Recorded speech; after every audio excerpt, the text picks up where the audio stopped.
livro de Lucas, segundo escreveu Lucas, no seu capítulo 8, verso 40. É o livro de Lucas, capítulo 8, verso 40. Todos acharam? E diz assim, ó: ao regressar Jesus, a multidão o recebeu com alegria, porque todos estavam esperando. Eis que veio um homem chamado Jairo, que era chefe da sinagoga, e prostrando-se aos pés de Jesus, lhe suplicou que chegasse até sua casa, pois tinha uma filha única de uns 12 anos de idade que estava à beira da morte. Enquanto ele ia, as multidões o apertavam.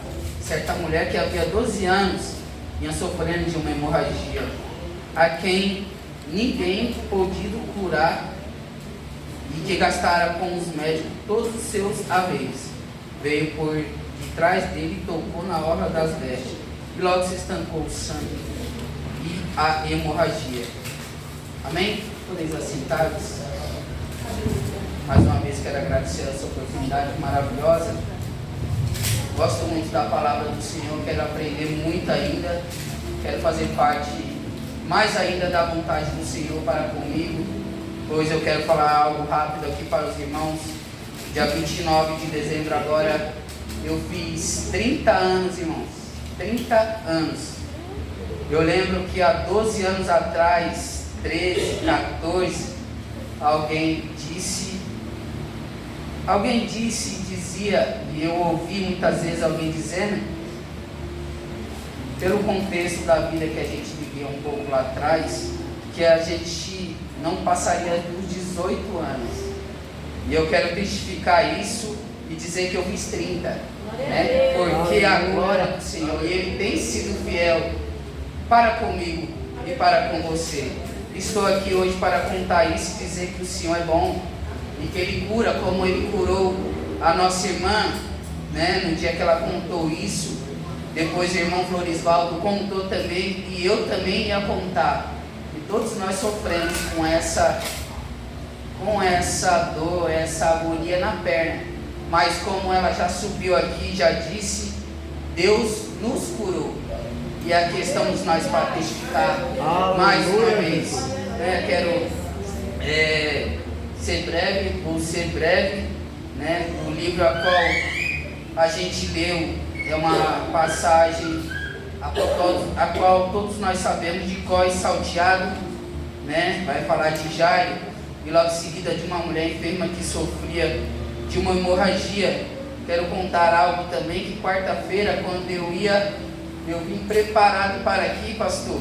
A primeira entrega do meu dia, do meu serviço, foi sobre essa mulher aqui, né? Eu fui fazer uma entrega para uma moça, e ela começou a contar que ela teve um fluxo de sangue. Eu falei, meu Deus do céu, o Senhor já estará aqui perto, né? O Senhor já está testificando algo que eu estou lendo há dias, né? E ali ela contando que ela sofreu alguns anos com aquela hemorragia, né? E eu falei, meu Pai do céu, como que ela sabe, né? E se eu contar para ela que eu estava lendo sobre isso, ela vai cair aí dura, né? Mas é o Senhor testificando aquilo que Ele tem de falar por mim e por você. Deus tem preparado pessoas na rua para que eu e você possa ser boca de Deus para cada pessoa. E como eu disse, subir aqui às vezes é difícil falar, às vezes querer falar bonito, querer pregar uma mensagem poderosa, ver a igreja no manto, mas a melhor pregação nossa é aquela que a alma ouve você falar com ela. E não é você, é o próprio Espírito Santo. Então, Deus tem preparado isso muito para mim, né? Além da falha de pecados que tem, mas Deus tem colocado pessoas com os ouvidos abertos, com uma alma sensível para ouvir a palavra do Senhor. E olhando para essa história, eu vejo Jairo, né? Ao regressar a Jesus, a multidão recebeu com alegria, porque estavam esperando. Não tem coisa melhor do que esperar em Cristo. Não tem coisa melhor do que estar aos pés de Cristo, né? E eu lendo esses versículos até os capítulos, vai dizer que eis que veio um homem chamado Jairo, e que era chefe da sinagoga, e prostrando aos pés de Jesus, lhe suplicou que chegasse até a sua casa. Não temos outra escolha, não temos outro caminho a não ser adorar aos pés de Jesus. Quando a gente chega num lugar como esse, a gente entra aqui às vezes abatido, acabado, mas quando a gente sai daqui transformado e puro, porque Deus tem se feito presente no lugar, nessa casa de oração. Então ele rapidamente se humilhou. Se a gente for ler um pouco da história de Jairo, né, um chefe da sinagoga, um líder de alta patente, um líder influenciado, que tinha uma liberdade de fazer tudo, né? Eu creio que Jairo, com toda a sua posição e com toda a sua vida social, era aberto a muitas coisas, mas ele com esse versículo já ensina muito para nós. Eis que veio um homem chamado Jairo, era chefe da sinagoga, e prostrando junto aos pés de Jesus, lhe suplicou que chegasse até a sua casa. Qual outro lugar a não ser os pés de Jesus para a gente, para eu, você, nós, se humilhar e receber algo bom de Deus? Não tem outro lugar melhor, não tem irmão, não tem nada, a não ser Cristo, porque Ele morreu por mim e por você, como foi falado nesta noite. Já aqui está eu e você, somente para uma coisa: o agradecer por aquilo que Ele tem feito por nós, e cada vez testificarmos mais. E lendo sobre a mulher enferma, né, podemos observar que Jairo tinha uma vida social e aberta. E a mulher enferma, qual era a vida social que ela tinha? Que ela não podia andar em nenhum lugar, que ela não podia entrar em nenhum culto e adorar ao Senhor por causa da sua enfermidade, né? Lá em Levítico vai dizer isso, capítulo 15, verso 25 ao 27, que ela devia ser reservada por 7 dias, né? E tudo que ela tocasse se tornaria imundo. Mas mais para frente um pouquinho eu irei falar sobre essa parte, mas eu quero focar aqui na vida social e na vida não social. Jairo podia e mandava e ordenava.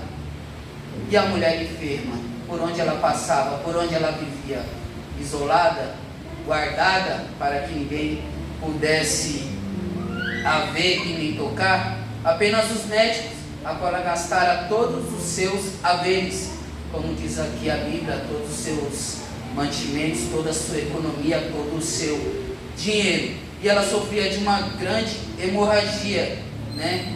E eu lembro da moça contando para mim que até ela contando isso, ela dizia que quando ela levantava, o sangue descia e jorrava.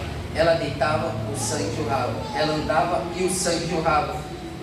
E foi por alguns tempos. Imagina essa mulher que sofria 12 anos, irmãos, com essa jorrada de sangue. Imagina, né, vocês que são mulheres, eu até entrei nesse aspecto com ela, que sofre, né, da menstruação, que passa de 12 anos. E para ela era uma eternidade que não passava nunca. Ela entrou, eu creio que como os médicos, ninguém podia ter curado, como a Bíblia vem nos dizer, que certa mulher que havia 12 anos que vinha sofrendo de uma hemorragia que ninguém podia curar, e que gastara com os médicos todos os seus haveres. Só havia uma solução para ela: se prostrar a Cristo. Mas como se prostrar a Cristo se ela não possuía uma vida social? Como que ela chegaria até o Senhor Jesus com aquela multidão toda, e quando a vissem, colocariam ela para fora, porque ela não podia estar no meio de pessoas, porque ela não tinha uma vida social, e por não ter uma vida social, não podia se chegar a ninguém. E rapidamente, creio eu, que ela pensou no propósito em seu coração, nada melhor do que um propósito quando a gente faz diretamente com Deus e o honra, porque fazendo isso, Ele nos dará cura, Ele nos restaurará, Ele nos ajudará e nos transformará. Imagino eu que aquela moça disse em seu pensamento, em seu coração, em sua casa, onde fosse, pela fama de Jesus que corria, que curava, que salvava, que fazia o cego ver, que fazia o mudo falar, que fazia o paralítico andar. Ela pensou, então, já que essa fama desse homem, eu vou colocar aqui um propósito e vou apenas tocar na orla de seus vestidos. Apenas eu vou tocar e vou receber o meu milagre.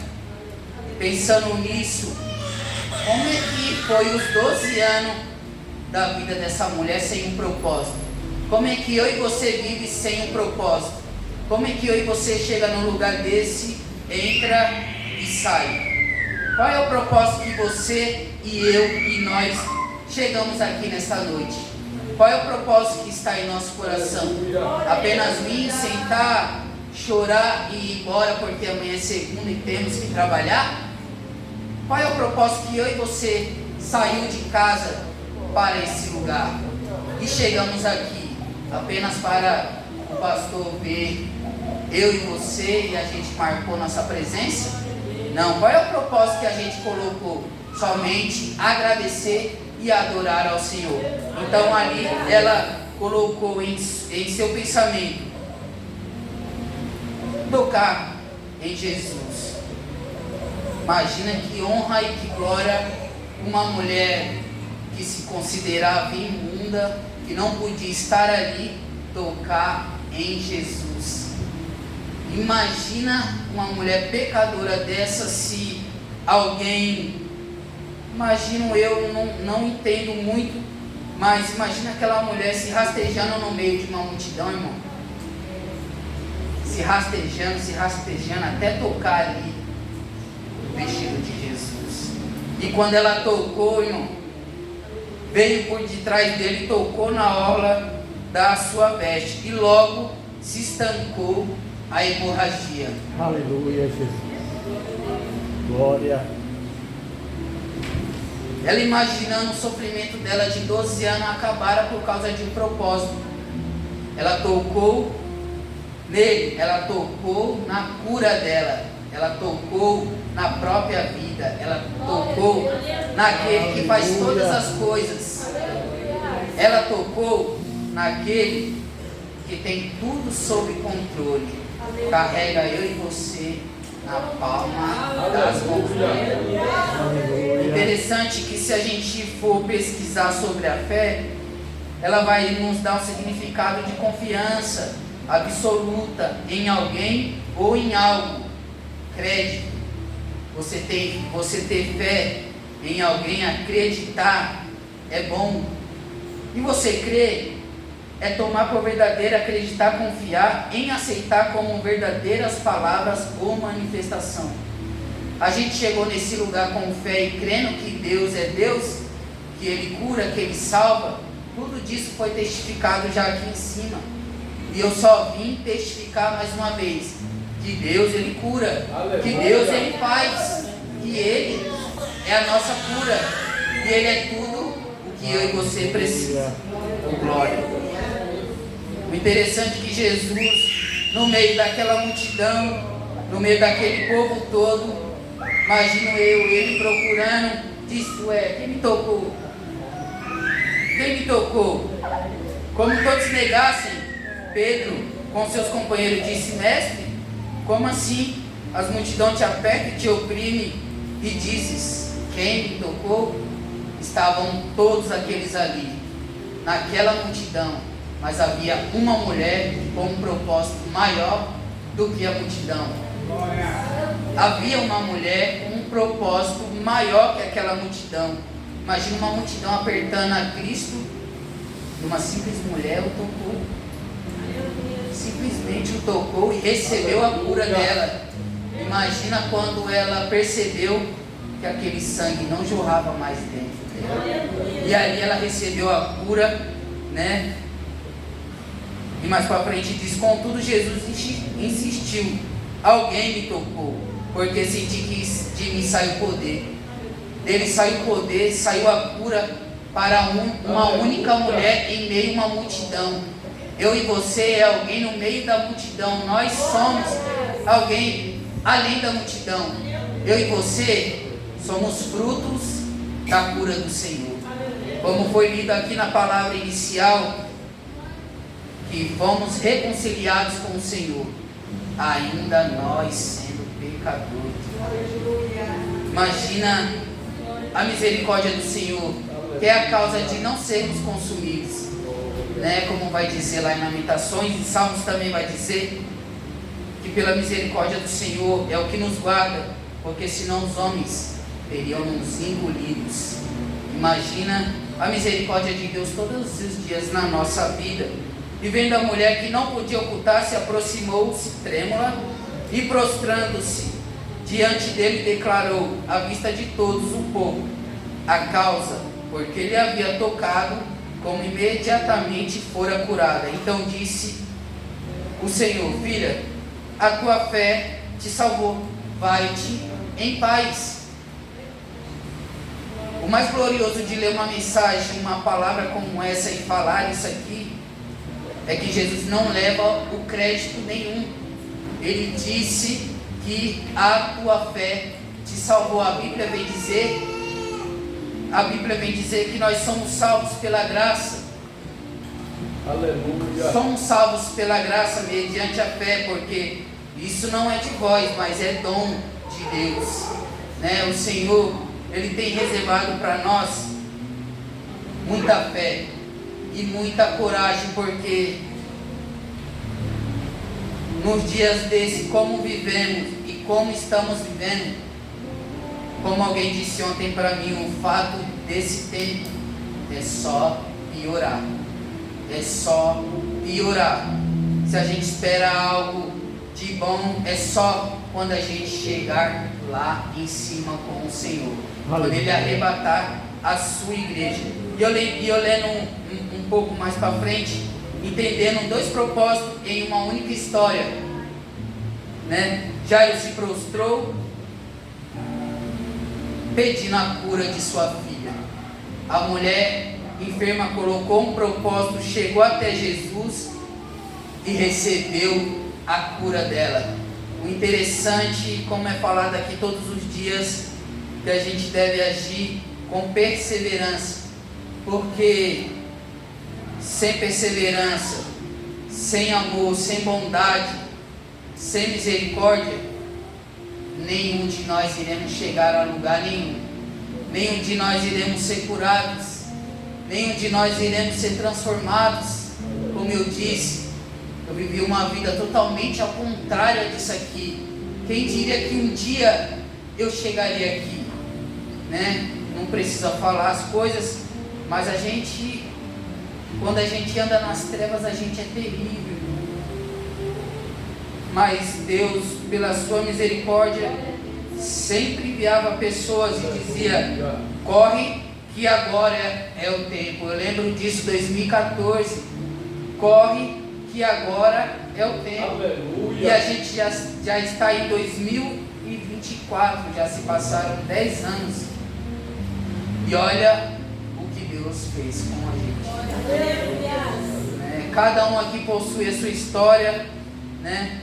E lendo esse texto, a única conclusão que eu cheguei é se prostrar ao Senhor, porque se não fosse por isso, a gente não tinha chegado até aqui.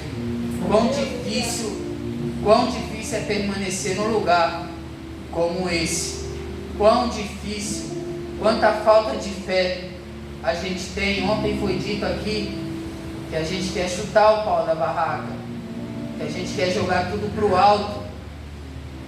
Mas alguém disse que a gente é fraco não parar, mas quando a gente desiste, aí a gente é fraco. Mas se permanecermos com o Senhor, é só olharmos para a caminhada do nosso Deus. Jesus viveu uma vida difícil, cruel, mas Ele suportou tudo. Em nenhum momento abriu a sua boca para reclamar, dizer: Pai, você vai me mandar para aqueles pessoal, não vale a pena o sacrifício. Eu e você pensaria em dizer isso hoje, mas o nosso Deus, Ele não nos nega, Ele nos ama, Ele morreu naquela cruz por nós sem abrir a sua boca, para que eu e você pudesse chegar num lugar desse e agradecer Ele, dizer obrigado, Senhor, pela minha fé, obrigado por o Senhor não ter desistido de nós. E olha só que reunião maravilhosa, que Ele se encontra presente como mestre. Glória. Aleluia. E como aquela mulher tocou o Senhor pela fé, ela foi curada. E o 49 vai dizer assim, que falava ainda, quando veio uma pessoa da casa do chefe da sinagoga, dizendo: tua filha está morta, não incomodes mais o mestre. Na vida que a gente vive agora é mais difícil alguém te ajudar, como foi cantado aqui agora, do que te ajudar. Mas se o Senhor é contigo, ninguém impedirá. Essa é a parte principal de vir adorar ao Senhor com toda a sua honra e sua glória, porque através do seu amor, da sua graça, Ele nos ajuda em tudo. Eu escrevi algo aqui que está escrito que algo em comum entre Jairo e a mulher enferma, pois os dois precisavam de cura, de vida, de fôlego, de descanso, de transformação e de vida social.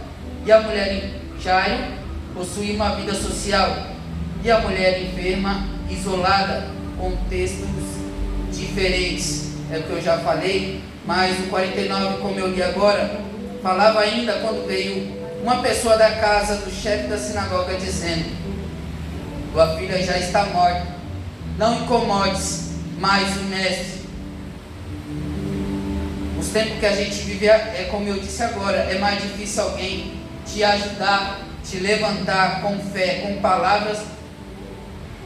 Ninguém hoje quer fazer mais isso, porque cada um olha para si mesmo.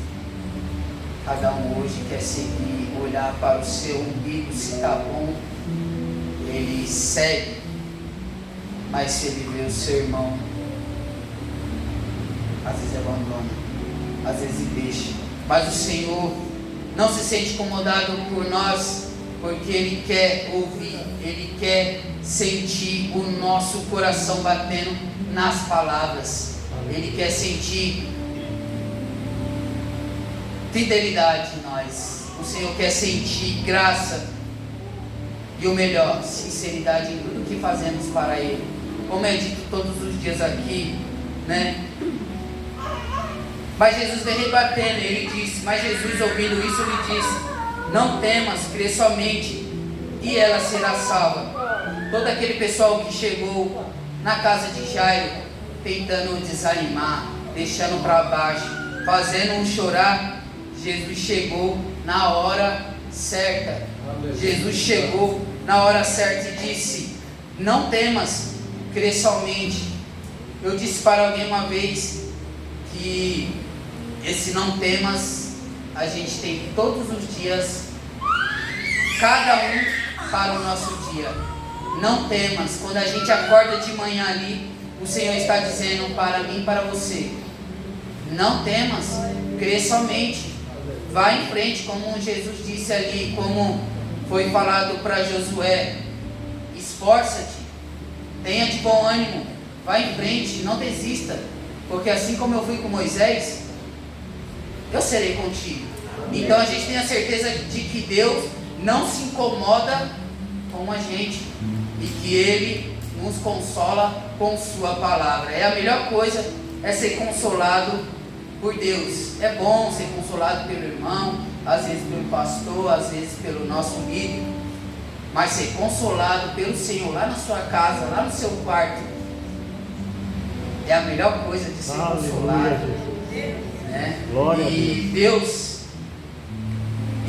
Ele tem nos ajudado a isso, a termos sinceridade e falarmos com Ele em sua fidelidade. Tendo chegado à casa, a ninguém permitiu que entrasse, senão Pedro, João, Tiago, e bem assim o pai e a mãe da menina. E todos choravam e pranteavam, mas ele disse: não choreis, ela não está morta, mas dorme. E riam-se dele, porque sabiam que ela estava morta, não sabendo eles que a vida tinha acabado de chegar naquele lugar. A fama do Senhor corria por todos os lugares, por isso que a multidão os esperava alegre. Multidão é uma coisa, seguidor é outra, servo é uma coisa, filho é outra coisa. Multidão, sinal de multidão não significa sinal de fidelidade ou de sinceridade. Podemos ver isso nesse texto que a gente leu. Uma multidão e uma simples mulher tocou Jesus e foi curada. Então, um propósito, ele faz toda a diferença na vida de um crente, na minha e na sua. Qual é o propósito que a gente entrou aqui? É de ser curado hoje? É de ser transformado? É de ser libertado? É de ouvir Deus falar com a gente? Qual é o propósito que a gente entrou aqui? Uma conversão de alguém que a gente ama muito? De pai, de uma mãe, que seja de um irmão, de uma tia. Qual é o propósito que eu e você entrou aqui nesta noite? E todos choravam e pranteavam, mas ele disse: não choreis, ela não está morta, mas dorme. E riam-se dele, porque sabia que ela estava morta. Entretanto, ele, tomando pela mão, disse em voz alta: menina, levanta-te. Foi cantado aqui que não há nem um ferrolho, não há nenhuma porta, não há nada que segure o nosso Senhor. O que Ele tem que fazer, Ele vai fazer. Quando a gente imagina que riam-se dele, imagina aquela multidão toda esperando ver o que ele ia fazer. Eu creio que naquela multidão alguém disse: vamos ficar olhando aqui e ver o que vai acontecer. Vamos ver que vergonha que ele vai passar aqui. Vamos ver se ele é verdadeiramente, se ele tem poder. Mas rapidamente ele disse: só quero Pedro, João, Tiago, o pai e a mãe da menina aqui dentro. Imagina ele dispersando aquela multidão e todo mundo querendo ver. E daqui a pouco sai a menina ali andando. Aleluia, Jesus. Imagina quando aquela multidão viu Jesus sair daquele lugar e a menina viva. Alguém chegou a Jairo e falou: não incomode mais o mestre, ela já morreu, deixa ele em paz, deixa o Senhor tranquilo, porque a sua filha já morreu. E Jesus: não temas, mas crê somente, porque hoje eu vou lá e vou dar vida para ela. Eu lendo isso aqui, lendo essa palavra, eu lembro do servo do centurião. Uma palavra maravilhosa que nos eleva a nossa fé a cada vez mais, né? Disse: Senhor, meu servo está em casa, está morrendo, está doente, está na cama. Jesus disse para ele: vamos lá que eu vou lá, eu vou dar cura lá, eu vou levar cura, eu vou chegar lá naquele lugar. E ele disse: não precisa ir lá. Fala uma palavra daqui mesmo, que quando nós chegar lá ele está curado, sarado e vivo e bem. Uma palavra do Senhor pode mudar toda a nossa vida, toda a nossa história. Uma palavra do Senhor, ela pode nos direcionar aos caminhos corretos, porque há caminhos aos olhos do homem que parece bom, mas o final é de morte. Mas quando andamos com o Senhor, Ele libera somente uma palavra. Quem não gostaria de receber o Senhor em sua casa? Falar: não, vamos lá, vamos correndo. Eu vou pedir para os meus servos que te levem até nas costas para a gente ir correndo, chegar lá rápido. Mas ele, com aquela fé tremenda dele: não precisa ir lá não, Senhor, fala daqui mesmo. Fala daqui mesmo, que o meu servo, quando chegar lá, está andando, correndo, sarado e está bem. E Jesus ficou pasmado com aquilo, porque disse que nem todo Israel tinha achado a fé como uma fé aquela avivada. Então, entretanto, tomando pela mão, disse em alta voz: levanta-te. Voltou-lhe o espírito, e imediatamente se levantou, e ele mandou que lhe desse de comer. Seus pais ficaram maravilhados, e ele se advertiu que a ninguém contasse o que havia acontecido.